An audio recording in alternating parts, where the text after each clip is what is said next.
Guys, books एक इंसान की सबसे अच्छी दोस्त होती हैं। लेकिन अगर मैं आपसे सवाल पूछूं कि पूरी ही दुनिया की सबसे महंगी बुक कौन सी है, तो आप लोग क्या कहेंगे? चलिए मैं आपको इसका जवाब देता हूं। उस महंगी बुक का नाम है द कोडेक्स ऑफ लिसेस्टर, जिसे बिल गेट्स ने 1994 में लगभग 30.8 मिलियन डॉलर से खरीदा था, यानी कि 200 करोड़ रुपए के लगभग इसको खरीदा था। लेकिन आज के टाइम पे अगर इन्फ्लेशन जोड़ दिया जाए तो उसकी कीमत 53 मिलियन डॉलर्स के करीब है। इस बुक को लियोनार्डो द विंसी ने खुद ने लिखा था। गाइस, आपको ये इंफॉर्मेशन कैसी लगी चैट सेक्शन में जरूर लिखेगा। गाइस, क्या आपको पता है कि इंडिया की लोकसभा में टोटल 552 सीटें हैं, यानी कि पूरे देश से लोकसभा में मैक्सिमम 552 लोग चुन के पहुंच सकते हैं। लेकिन क्या आपको पता है कि उन 552 सीटों में से किसी भी सीट पे 420 नंबर नहीं लिखा गया है? अब क्यों, ये मैं आपको बताता हूं।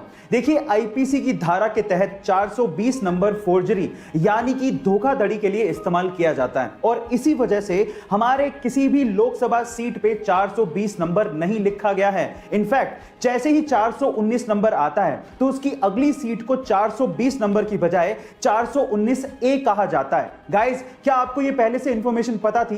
तो चैट सेक्शन में जरूर लिखिएगा। बेचना एक आर्ट है। आप जितने अलग तरीके से अपने प्रोडक्ट का विज्ञापन करेंगे, आपका प्रोडक्ट उतनी तेजी से लोगों के दिमाग में चढ़ने लगेगा और आपकी सेल्स भी बढ़ने लगेंगी। और कुछ ऐसा ही किया रेड बुल ने। एक्चुअली हुआ कुछ यूं कि एक बार रेड बुल ने अपनी एनर्जी ड्रिंक लंदन में लॉन्च की, और उसके लिए सबसे पहले उन्होंने ट्रेडिशनल विज्ञापन किए, जैसे कि टीवी और रेडियो पे ऐड देना। लेकिन उसका लोगों के दिमाग पे कोई फर्क नहीं पड़ रहा था और सेल्स भी नहीं बढ़ रहे थे। फिर रेड बुल वालों ने लगाया दिमाग। उन्होंने रेड बुल के खाली केन्स लिए और लंदन की सड़कों पे और डस्टबिन में डलवा दिए। अब जैसे लोग बाहर निकले और उन्होंने वो केन्स देखे तो लोगों को लगा कि ये ड्रिंक बहुत बिकती है, और उसके बाद उन्होंने रेड बुल को खरीदना शुरू किया और पीना शुरू कर दिया, जिससे रेड बुल की सेल्स अचानक से बढ़ गई। गाइस, कितना गजब का दिमाग लगाया ना। आपको ये आइडिया कैसा लगा चैट सेक्शन में जरूर लिखिए। इंडिया में जब भी किसी के पास पैसे होते हैं या फिर उनकी जेब अलाउ करती है तो वो अपनी पसंदीदा गाड़ी खरीदने के लिए शोरूम पहुंच जाते हैं। वो ये भी नहीं सोचते कि इस गाड़ी को पार्क करने के लिए उनके पास पार्किंग प्लेस है या नहीं, ना ही शोरूम वाले पूछते हैं। लेकिन ये इंडिया में होता है, जापान में नहीं। गाइस, जापान में अगर आपको गाड़ी खरीदनी है तो आपको पहले स्थानीय पुलिस स्टेशन पहुंचकर पार्किंग के दस्तावेज जमा कराने पड़ेंगे। उसके बाद पुलिस वाले आपको पार्किंग स्पेस सर्टिफिकेट देंगे और उसके बाद ही आप गाड़ी खरीद पाओगे।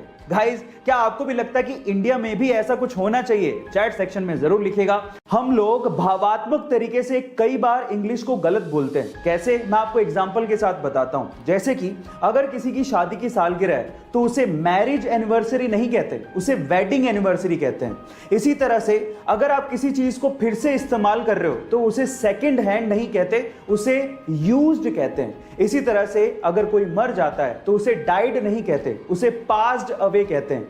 इसी तरह से अगर कोई गरीब है तो उसे पुअर नहीं कहते, उसे अंडर प्रिविलेज्ड कहते हैं। और फाइनली अगर कोई मोटा है तो उसे फैट नहीं कहते, उसे फुल फिगर्ड कहते हैं। गाइज, आपको इंग्लिश की ये नॉलेज कैसी लगी चैट सेक्शन में जरूर लिखिएगा। गाइज, अगर आप किसी डॉक्टर के पास कभी गए हो तो आपको देखने के बाद वो एक पर्ची पर दवाई लिख के देता है, लेकिन दवाई लिखने के बाद ऊपर ऊपर वो RX भी लिखता है। क्या आप उसका मतलब जानते हैं? इनफैक्ट बहुत सारे डॉक्टर्स भी उस RX का मतलब नहीं जानते।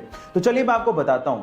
देखिए, एक्चुअली RX में R का मतलब है रेसिपियर, मतलब लेना, दवाई लेने के लिए बोला जा रहा है। और साथ ही साथ मिस्र में एक देवता है होरस, जिनकी आंख RX के जैसे दिखती है और उसे अच्छे स्वास्थ्य का प्रतीक माना जाता है। तो ओवरऑल अगर RX लिखा है तो उसका मतलब यह है कि दवाई लो और साथ में प्रभु का नाम लो, आप ठीक हो जाओगे। गाइस, आपको RX का ये मतलब सुन के कैसा लगा चैट सेक्शन में जरूर लिखिएगा। और ऐसे अमेजिंग वीडियोस के लिए यूट्यूब पे हमारे चैनल को सब्सक्राइब कर लीजिएगा, और अगर आप इंस्टाग्राम पे देख रहे हैं तो मुझे फॉलो करना मत भूलिएगा। मिलता है अगली वीडियो में।